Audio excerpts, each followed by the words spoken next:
Hello friend, real study में आपका बहुत बहुत स्वागत है। जय हिंद।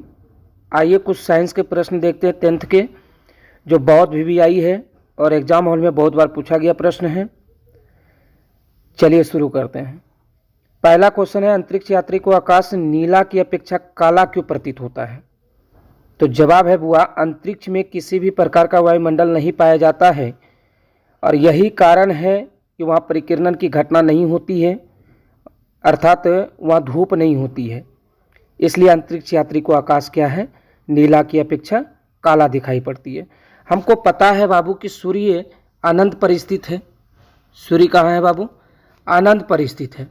जब सूर्य अनंत पर स्थित है तो यहाँ से जब प्रकाश की किरण निकलती है तो ये किरण जो है ये वायुमंडल से टकराती है। और आपको पता है कि पृथ्वी से शुरू करने के बाद वायुमंडल 5 परतों में बटा हुआ है और ये 5 परतों से टकरा करके जब पृथ्वी पर आती है तो वो धूप के रूप में हो जाती है, यानी परिकिरणन की घटना होती है। जब परिकिरणन की घटना होती है तभी हमें धूप की प्राप्ति होती है। तो पृथ्वी से लगभग ये 21 किलोमीटर जो है ऊपर है एक परत, जिसको हम लोग क्षोभ मंडल कहते हैं, और यहाँ से हमें धूप की प्राप्ति होती है और पृथ्वी पर चारों तरफ उजाला ही उजाला प्राप्त होती है। तो ये परिकिरणन के घटना के कारण से होता है। और अंतरिक्ष में जब कोई व्यक्ति जाता है, यात्री जाता है, तो वहाँ पर परिकिरणन की घटना नहीं होती है, क्योंकि वहाँ वायुमंडल पाया ही नहीं जाता है।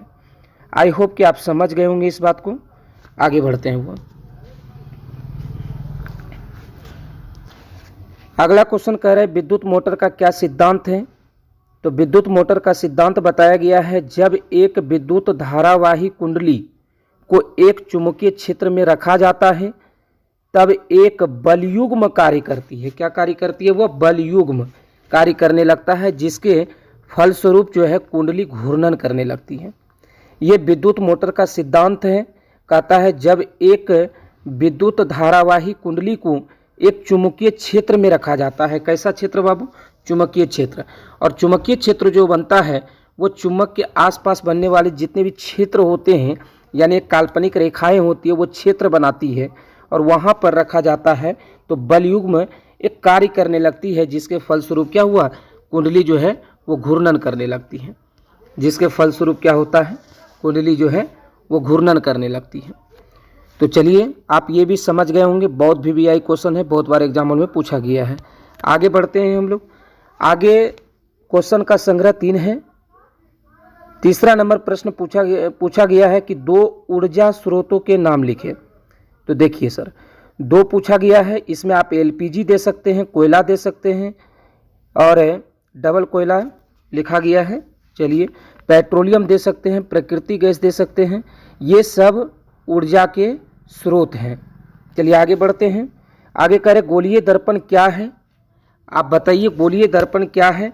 तो गोलीय दर्पण जो है, गोलीय दर्पण क्या है? एक गोलीय दर्पण की वक्रता त्रिज्या अगर 20 सेंटीमीटर है तो फोकस दूरी क्या होगी?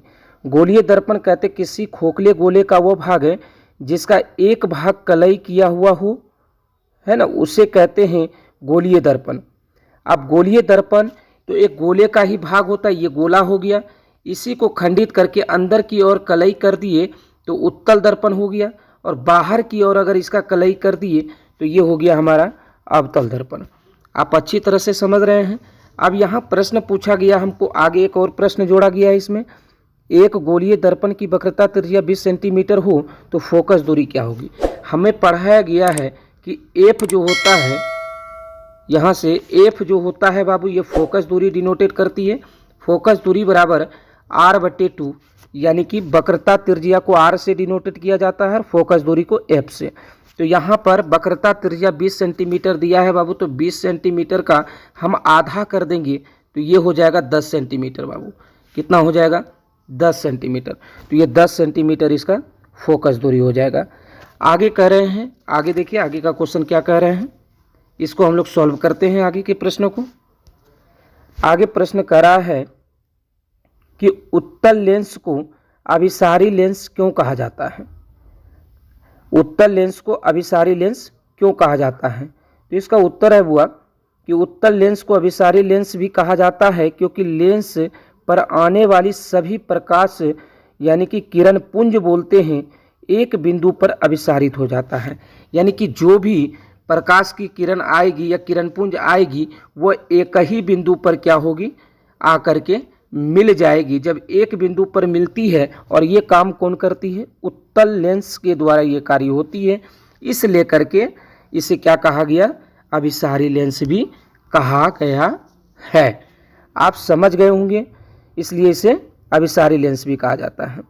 तो आप कमेंट बॉक्स में लिख करके बताएंगे कि अपसारी लेंस किसको कहा जाता है। अगर आप जानते हैं तो कमेंट बॉक्स में लिखिए, वरना मैं अगले वीडियो में इसकी चर्चा कर दूंगा। तब तक के लिए धन्यवाद। थैंक्स। जय हिंद।